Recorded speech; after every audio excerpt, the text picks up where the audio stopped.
Assalamualaikum warahmatullahi wabarakatuh.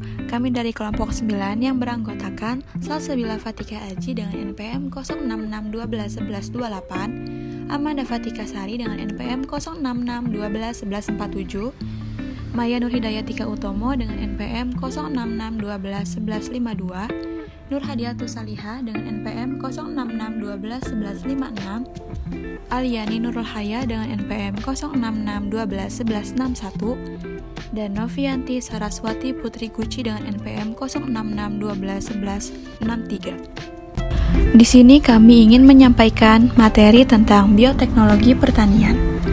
Bioteknologi berasal dari kata bios yaitu hidup, tekos yaitu alat, dan logos yang berarti ilmu. Bioteknologi sendiri adalah perpaduan dari ilmu pengetahuan alam dan ilmu rekayasa yang bertujuan untuk meningkatkan aplikasi organisme hidup, sel, bagian dari organisme hidup, serta analog molekuler untuk menghasilkan barang dan jasa. Sedangkan pertanian adalah suatu kegiatan produktif yang menghasilkan komoditi pertanian. Kegiatan tersebut dilakukan dalam rangka memenuhi kebutuhan konsumsi. Maka, secara singkat, bioteknologi pertanian yaitu metode yang melibatkan makhluk hidup atau organisme untuk menghasilkan produk baru dalam bidang pertanian, sehingga bermanfaat untuk kehidupan manusia. Nah, selanjutnya ada manfaat bioteknologi pertanian. Manfaat bioteknologi pertanian ini banyak sekali. Yang pertama, menghasilkan keturunan dengan sifat yang unggul. Yang kedua, meningkatkan pertumbuhan dan perkembangan tanaman serta melipat gandakan hasil pertanian. Yang ketiga, menghasilkan produk agribisnis yang berdaya asing tinggi. Yang keempat, terciptanya tanaman yang tahan dalam berbagai hama serta kondisi. Yang kelima, terciptanya tanaman yang dapat membuat pupuknya sendiri. Nah, yang terakhir, mengurangi pencemaran lingkungan serta menekan biaya produksi. Bioteknologi dibagi menjadi dua, yaitu bioteknologi konvensional dan bioteknologi modern. Yang pertama, bioteknologi konvensional adalah bioteknologi yang memanfaatkan mikroorganisme secara langsung untuk menghasilkan suatu produk. Proses bioteknologi konvensional ini lebih dikenal dengan istilah fermentasi. Dalam dunia pertanian, bioteknologi konvensional dapat digunakan untuk membuat pupuk kompos, pupuk kandang, dan biogas melalui proses fermentasi dengan bantuan mikroorganisme. Terdapat beberapa kelebihan dan kekurangan dari metode konvensional. Kelebihannya yaitu harganya relatif murah, teknologi relatif sederhana, pengaruh jangka panjang umumnya sudah diketahui karena sistemnya sudah mapan.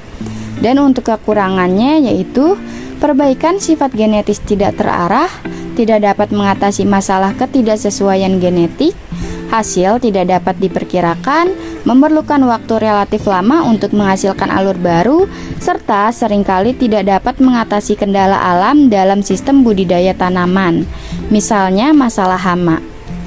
Jenis bioteknologi yang kedua yaitu bioteknologi modern, yang merupakan bioteknologi yang melibatkan penerapan bioteknologi yang lebih baru, serta mengacu pada modifikasi dan manipulasi yang disengaja terhadap organisme hidup dan bahan organik. Contoh bioteknologi modern antara lain yaitu profil DNA, sel pucak, rekayasa jaringan, dan kultur jaringan.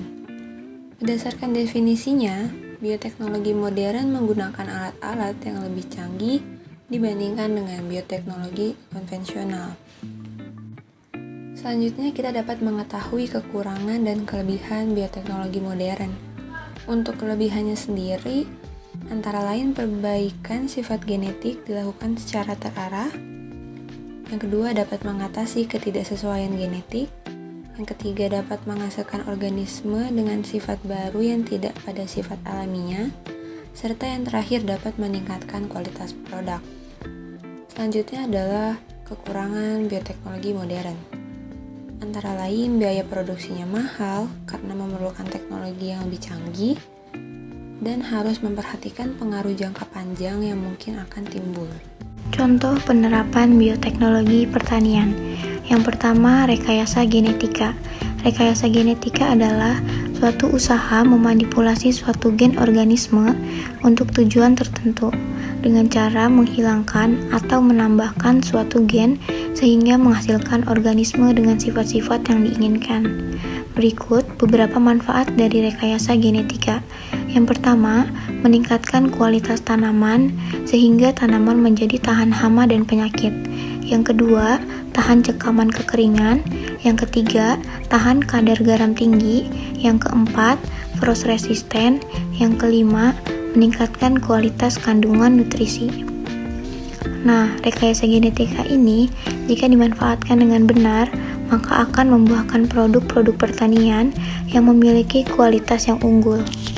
Penerapan bioteknologi yang selanjutnya yaitu kultur jaringan. Kultur jaringan sendiri merupakan salah satu teknik menumbuhkan tanaman dari bagian tanaman yang bisa berupa sel, jaringan, atau organ yang ditanam dalam media tumbuh dengan kondisi lingkungan yang aseptis, sehingga tumbuh menjadi tanaman yang utuh. Media tumbuh yang digunakan pada kultur jaringan berisi nutrisi makro, mikro, serta vitamin yang dibutuhkan oleh tanaman. Beberapa jenis tanaman yang dapat dibudidayakan dengan metode kultur jaringan yaitu tanaman buah-buahan, contohnya itu seperti pohon pisang, tanaman industri, contohnya itu seperti kopi, dan tanaman kehutanan seperti pohon jati.